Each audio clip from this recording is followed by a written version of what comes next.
What is going on, Chess YouTube? So, who doesn't love a good Alpha Zero attack? I know I sure do. So with that in mind, in today's video, we are looking at a beautiful Alpha Zero attack played by Hikaru Nakamura against Magnus Carlsen in the 2023 Speed Chess Championships. And here we go. In the game, Hikaru Nakamura opens 1e4, best by test, and Magnus does go 1c5, the Sicilian Defense. Now we have knight f3 and knight c6, and now the main lines for white are d4 and bishop b5. But instead of those here, Hikaru does go for a very interesting anti-Sicilian sideline. That is the move bishop c4 in the spirit of the Italian opening.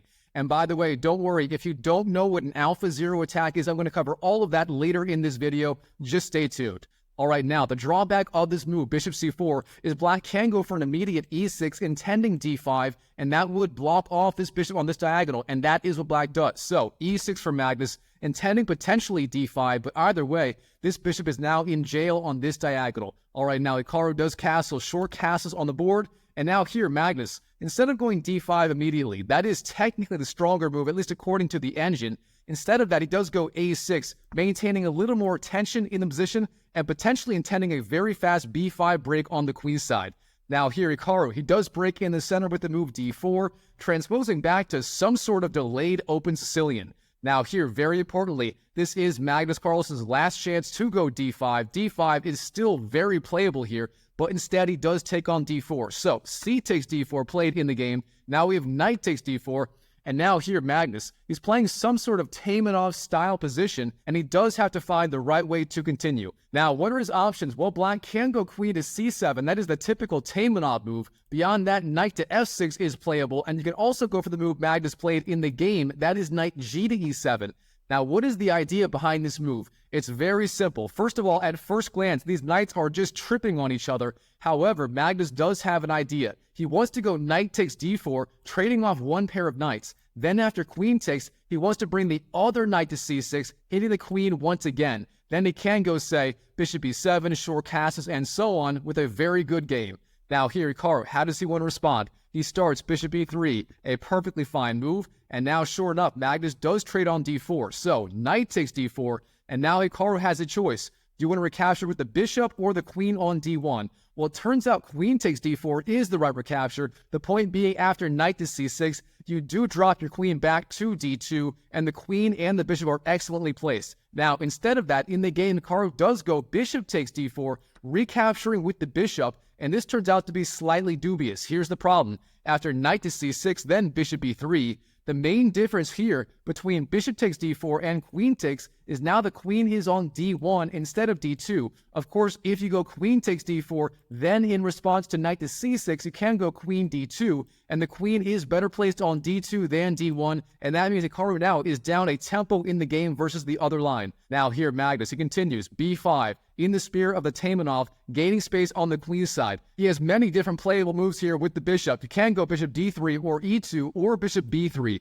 It turns out here, bishop e2 is the best move, followed by d3, but instead in the game, Hikaru does go bishop b3, keeping the bishop once again on this Italian-style diagonal here. However, again, with those pawns on f7 and e6, this bishop is just not that active on this diagonal. Now here, black. Bishop b7 is the move, developing his bishop, very solid, but missing the chance to go knight to a5 immediately. That would win the bishop on b3 immediately, as then the bishop is trapped. The knight will trade for it sooner or later. Instead, bishop b7 played in the game, and now Hikaru c3, gaining space on the queen side and giving his bishop a good retreat square on c2 if it needs it in the future. Now here, Magnus, once again, knight to a5 is the right move, but instead in the game, he does go queen to c7, a typical square for the queen in these lines. Now here, Hikaru, he continues, knight d2, perhaps intending knight to f3. That would be a very good square for the knight, especially now as c3 is being occupied by that pawn on the c-file.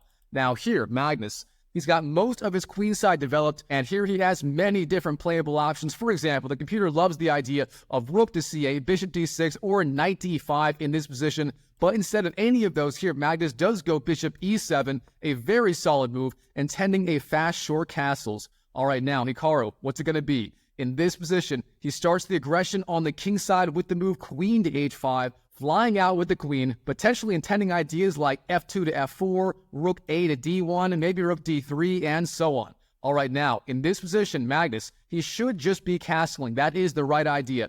But instead here, he actually offers the queen trade with the move queen to e5. Of course, now if white takes on e5, then his attack will be all but over with those queens off the board. So instead here, he does go queen to e2, keeping the queens on the board. Now e2 is a decent square for the queen. Of course, g4 and h3 would have been a little bit stronger, but e2 also quite decent for the queen. Now here, Magnus finally castles, short castles, and rook a d1 for Hikaru, and now Magnus, rook a to c8, developing his rook on the semi-open c-file. Now here, Hikaru, with that queen on the e5 square, he has the very aggressive option of going f2 to f4 immediately, followed by rook to f3, maybe rook g3 or h3, and so on, and he would have a very large attack on the king side. That is the top engine line, but instead here, he does just go for the other idea, that is the move rook f to e1, getting the rook on the e-file, and potentially setting up other ideas. Now here, Magnus, queen to c7 is the move, retreating his queen, perfectly fine,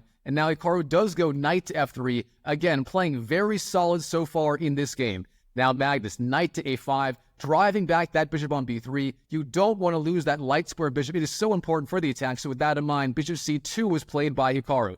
Now here, knight to c4, jumping in with the knight and hitting both the bishop on e3 and that vulnerable pawn on b2. With that in mind, bishop c1 is virtually forced, defending both the bishop and that pawn on b2. Now from here, Magnus, d6 is the move, and this is where the game gets very, very interesting. In this position, it's actually relatively hard to find a good plan for white. Yes, all his pieces are very well centralized. The bishops, the rooks, the queen, the knight, they're all on excellent squares, but it is kind of hard to find a good way to proceed with the attack. But don't worry, Hikaru Nakamura, he found a way in this position. Here, the computer likes the idea of either bishop b1 or a3, simple developing moves, but instead here, Hikaru, he lashes out on the king side with the Alpha Zero move h2 to h4. Now, if you're not familiar, Alpha Zero was a computer engine developed by Google in the year 2017, and in 2017, it played a one-on-one match with Stockfish, the strongest engine in the world at the time, and still the strongest, and Alpha Zero just obliterated Stockfish in that one-on-one match. And one of the ways it did it was by advancing the h-pawn as white all the way up the board to h4, then h5, then h6. It did this repeatedly in the match, and this has been known as an Alpha Zero attack ever since. Now here, Hikaru, his idea is simple. He's going to use this pawn literally as a battering ram, threatening h5, then h6, trying to provoke some weaknesses in the black camp. Now, in response, Magnus, he is worried about this idea of h6, therefore he does go h6 himself, stopping the Alpha Zero pawn before it goes to h5. Now here, Hikaru, he continues, rook to d3, a rook lift on the third rank, a very dangerous idea. He may be intending, for example, knight d4, then rook g3, and so on. Now here, Magnus, rook f d8, getting his own rook into the game. And now here, Hikaru, he continues with the move h5, once again pushing the Alpha Zero pawn one more square forward. Now, this move, according to the engine, is a little bit dubious. Instead, knight d4 was the right way forward, again intending either rook g3 or h3 next. Instead, h5 played in the game, and the one benefit of this move, that pawn is no longer being attacked by the bishop on e7.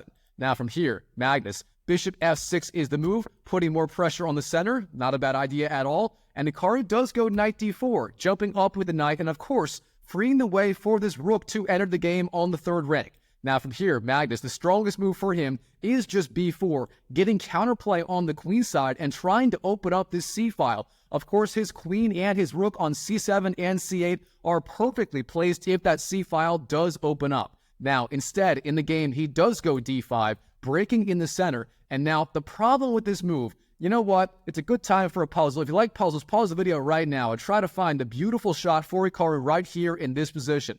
And while you're at it, go and smash that YouTube like button for more videos just like this. All right, here, the key idea for white, believe it or not, is the pawn sacrifice e5. You give up the pawn. Here's why it works. If black goes, say, bishop takes e5, that is the strongest move. Then you can go b3, trying to remove one of those defenders of that bishop on e5. The complications are insane, but overall, they do work out in white's favor. Now, instead of that here, Hikaru, he does continue rook to g3, putting a lot of pressure on the king side. Of course, the rook is eyeing g7, but just as importantly, now that pawn on g7 is pinned to the king on g8, and that means bishop takes h6 is now a real threat, as black would not be able to recapture with the pawn. All right, now, what is black going to do? In the game, he continues, d takes e4, trading pawns in the center, But now Hikaru, he just trades on h6. Bishop takes h6, winning that free pawn, again, as that pawn on g7 is being pinned to the king on g8. All right, now Hikaru, king to f8 is the move, and now bishop c1, flying back with the bishop. Of course, g takes h6 was being threatened, as that pawn on g7 is no longer pinned to the king. So, bishop c1, overall, a very prudent move by Hikaru. Now here, Magnus, in this position, how does he want to continue? Well, of course, he's got a lot of ideas, but overall, the computer likes the idea of knight to d6 the best, just jumping back with the knight and further supporting the pawn on e4. That means bishop takes e4 would not win a pawn anymore. Now, instead of that here, Magnus, he lashes out and plays what turns out to be a very significant blunder. He plays the move knight takes b2, and it's not very often Magnus makes a blunder like this. This move, it turns out, is just incredibly weak, as you can see by the eval bar on the left skyrocketing. One more time, look at the eval bar just skyrocket after this move, knight takes b2, a very weak move by Magnus. All right, what is the problem with this move? Well, first of all, can you take the knight on b2? It turns out, no, you cannot. If you go bishop takes b2, then black has the insane tactical shot. Rook takes d4, giving up the rook for the knight. The point being, if c takes, then the bishop on c2 hangs as well, and overall, black would be doing excellent. Now, instead of allowing that, here Hikaru, he does go bishop takes e4, winning the pawn on e4, and opening up the attack on the knight with the queen. Very, very important. Now here Magnus, he continues bishop takes e4, but now queen takes e4, and then knight to c4, and now overall, the dust has settled, and both sides, they have even material, but the big difference here is white has just a raging attack on the king side. For example, both h6, the alpha 0 style move, and queen to h7 are both very, very strong. Now, in the game, Hikaru, sticking true to his guns, he plays the alpha 0 move, h6, pushing that alpha 0 h-pawn down the board. Now the threat is just h7 and then h8, and it may be almost impossible to stop that pawn. Beyond that, obviously, h takes g7 would also be very strong. Now here, Magnus, how does he want to respond? Well, if you go g6, then the move again is h7. That would be just devastating. Beyond that, if you go king to g8, then queen to f3, threatening queen takes f6 is devastating, as then the pawn on g7 once again would be pinned to the king on g8. That means queen takes f6 would win the bishop, as g takes f6 would not be a legal move. Beyond that, you can also technically go queen takes g3.